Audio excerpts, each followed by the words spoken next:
Assalamualaikum warahmatullahi wabarakatuh. Selamat malam pemirsa.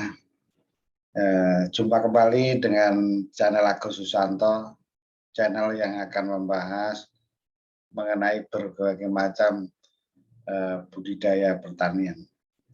Tentunya dalam arti yang lebih luas termasuk perikanan maupun peternakan. Kali ini kita menerima pertanyaan dari netizen. Ini saya bacakan saja supaya tidak miss begitu. Pagi Pak Agus, ini karena ngirimnya pagi harinya. Saya mau bertanya pendapat Bapak. Pendapat saya. Saya rencana mau buka usaha, ada dua pilihan. Jadi ada dua pilihan, apa itu? Yaitu ayam broiler 5.000 ekor dalam kurung kemitraan dengan suatu perusahaan dengan analisis hitungan panen sebulan sekali dengan pendapatan bersih 24 sampai 27 juta. Nah, 5.000 ekor ya. Kemudian kedua, beli lahan sawit 10 hektar dengan umur kira-kira 7 sampai 10 tahun. Ini optimal juga ini. Perkiraan S2 apanya? Kelas kesesuaian lahannya.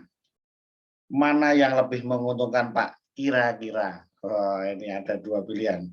Jadi ini apa namanya ya? Ya di dalam background ini kan juga kita lihat VS ayam broiler maupun kelapa sawit yang sudah jadi. Jadi ini pilih yang mana? Ini apa namanya menanyakan ke saya sebagai second opinion. Jadi opini kedua bagaimana? Ini karena kalau saya yang ditanya ya karena pengetahuan saya gitu.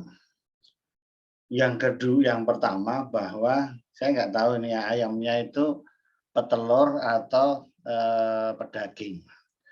Jadi kalau dari ceritanya sebulan sekali, ini nampaknya pedaging pembesaran sehingga bisa dipanen dengan pendapatan bersih 24 sampai 27 juta tadi. Jadi nanti apa dasarnya saya memilih yang mana di antara dua usaha ini. Sebenarnya alasan yang pertama adalah ilmu atau keterampilan kita ada di mana sebenarnya. Itu salah satu bahan pertimbangan. Apakah kita itu pemain baru atau pemain lama? Karena menurut teori memang gampang. Menurut teori. Nah, itu. Jadi dasarnya pemain baru atau pemain sudah lama. Artinya keterampilan itu dipegang atau tidak? Pengalaman atau tidak? Kan begitu. Ini harus ditentukan. Kalau teori sih hitung-hitung gampang. Itu tadi 24 sampai 27 bulan. Jangan-jangan melihara ayam pun belum pernah. Jangan-jangan. Artinya ini keterampilan ini berkaitan dengan resiko yang ada gitu. Ya. Ini kalau ditanyakan ke saya, karena saya tidak ahli di ayam broiler tadi, makanya dengan alasan yang pertama ini saya memilih kebun sawit. Nah, kebun sawit. Nah, alasannya apa? Ya saya selama ini mendalami kebun sawit. Ilmunya ada di situ, taunya kebanyakan ada di situ. Nah, tinggal mencari yang pas saja gitu. Nah, jadi kalau saya di ayam broiler memang bukan ahli saya gimana? Kecuali kalau saya memang pengalaman lama bergerak di bidang itu, tahu antisipasinya semua dikuasai, jalur supply and chain-nya dikuasai, bisa jadi memilih yang itu karena apanya perputarannya cepat itu tadi. Itu yang alasan yang pertama. Apakah kita yang menguasai yang mana keterampilannya? Kemudian yang kedua itu tadi menyangkut resiko juga, resiko. Artinya resiko yang ayam tadi lebih besar kalau menurut saya, karena itu tadi, karena keterampilan saya nggak ada gitu. Makanya resiko yang kelapa sawit jadi lebih kecil. Kemudian alasan yang kedua kenapa saya memilih kelapa sawit. Nah, alasan yang kedua adalah kalau kita membeli kebun kelapa sawit, artinya apa? Aset berupa tanah maupun kelapa sawitnya itu tidak hilang. Kalaupun gagal, itu masih ada asetnya berupa tanah dan tanamannya. Tetapi kalau yang ayam broiler tadi, ya hilang itu. Modalnya hilang meskipun dipinjami tadi ya. Ayamnya atau kena penyakit mati semua, kandangnya rusak. Nah, itu kan termasuk ada penyusutan habis di situ. Dengan dua alasan ini, kalau saya yang ditanya peluangnya memilih kebun sawit.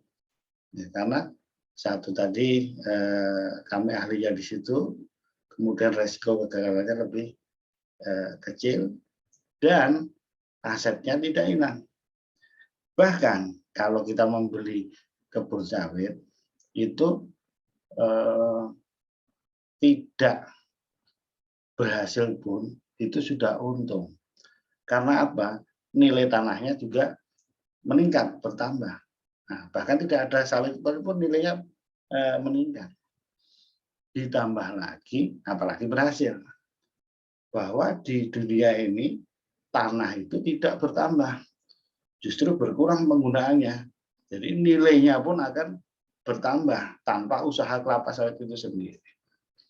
Jadi dengan inilah tiga alasan ini tentunya kalau saya memilih yang kelapa sawit. Jadi itu alasannya. Nah ini kita lanjutkan pertanyaannya. Kita dalami lagi, ini pertanyaan dari Bapak yang tanya itu. Baik Pak Agus, terima kasih atas pendapatnya. Itu yang oh iya, saya mau bertanya lagi, kalau beli sawit masyarakat tersebut dengan keadaan tidak terawat, kira-kira hasil panennya sebelumnya saya rawat menjadi berapa ton ya Pak? Ya. Tadi ini kan 10 hektar. Nah ini sebelum menjawab ini saya tanyakan dulu, bibitnya unggul bersertifikat tidak? Kan begitu untuk menjawab potensi itu tadi, potensi hasil yang diperoleh. Jadi kalau sawit masyarakat di sini rata-rata bukan bibit yang unggul dan bersertifikat Pak. Wah, kan gitu udah mulai terjawab. Artinya apa? Umur 10 tahun harusnya pada puncaknya itu harusnya itu bisa 2 kalau dirawat ya, ini kalau dirawat 2 sampai 3 ton per hektar tentunya. Nah, tetapi itu kan nggak mungkin tercapai karena ini sudah ketahuan, sudah ngaku bahwa tanamannya bukan yang unggul bersertifikat. Jadi potensinya berapa? Gitu. Kalau unggul dirawat tapi ketemu 2 sampai 3 ton TBS per hektar per tahun, atau kalau 10 hektar tadi bisa jadi minimal 20 ton per bulan ya gitu. 20 ton. Ya karena ini 10 ya, 20 ton per hektar per tahun. Jadi 20 ton kali harga sekarang. 20 ton. Nah, kali harga sekarang 2.000 berapa? 500 lah ambil apanya. Sudah berapa? Artinya nilainya lebih besar dari yang 25 sampai 27 juta per bulan tadi. Tapi kalau bibitnya bagus, mana ada kebun yang mau dijual dengan hasil yang segitu tinggi. Pasti yang dijual yang ada masalahnya. Minimal yang bibitnya tidak unggul yang dijual. Oleh karena itu potensinya berapa? Nah, biasanya potensinya separuh. Separuh aja kita ngitung. Berarti ini kalau 10 hektar. Itu ya per hektarnya 500 kilo lah gitu. Per hektarnya 500 kilo.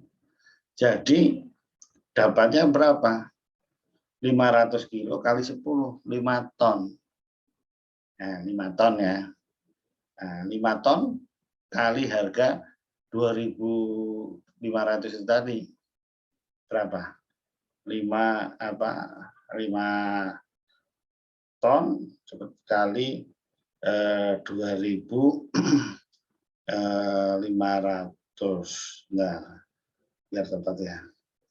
Kalau 2 ton kali 2.500. Jadi bisa ketemunya ya sedikit lah. Aduh, sebentar, 5 juta ya.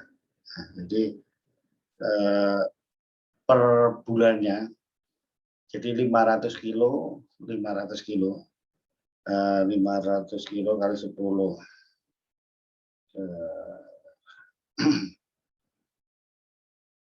5.000 kilo kali 2.500 jebret 12,5 juta. Nah, itulah karena kalau menggunakan bibit yang tidak unggul bersertifikat. Padahal kalau menggunakan bibit unggul bersertifikat bisa 2 ton, artinya bisa dikalikan kira-kira 2 kalinya gitu. Kalau minimal 2 kalinya sudah sama, artinya sudah 25 sampai 27 juta per bulannya. Tetapi resiko kecil, aset tidak hilang. Nah, itu yang menjadi bahan pertimbangan mengapa kita memilih yang itu pilihan yang terjelek. Jadi memilih kebun kelapa sawit tersebut. Belum lagi syukur-syukur mendapatkan kebun yang menggunakan bibit yang unggul bersertifikat, tentunya hasilnya akan lebih dari itu. Ya, sarannya kalau itu jadi dibeli ya dirawat. Ini ceritanya mau dipupuk secara rutin ya potensinya memang segitu. Ya, kalau perlu dibeli di replanting dengan bertahap. Ya, 10 hektar tadi misalnya 2 hektar dulu, tahun depannya 2 hektar dulu, tahun depannya 2 hektar terus, sehingga nanti pada tahun ketiga itu sudah pada mulai menghasilkan dengan produktivitas yang tinggi. Demikian pemirsa, itu tadi jawaban kita mengenai memilih usaha ayam broiler dengan kelapa sawit. Menurut pendapat saya, dengan posisi saya yang lebih menguasai kelapa sawit. Terima kasih atas perhatian Bapak-Ibu sekalian. Assalamualaikum warahmatullahi wabarakatuh.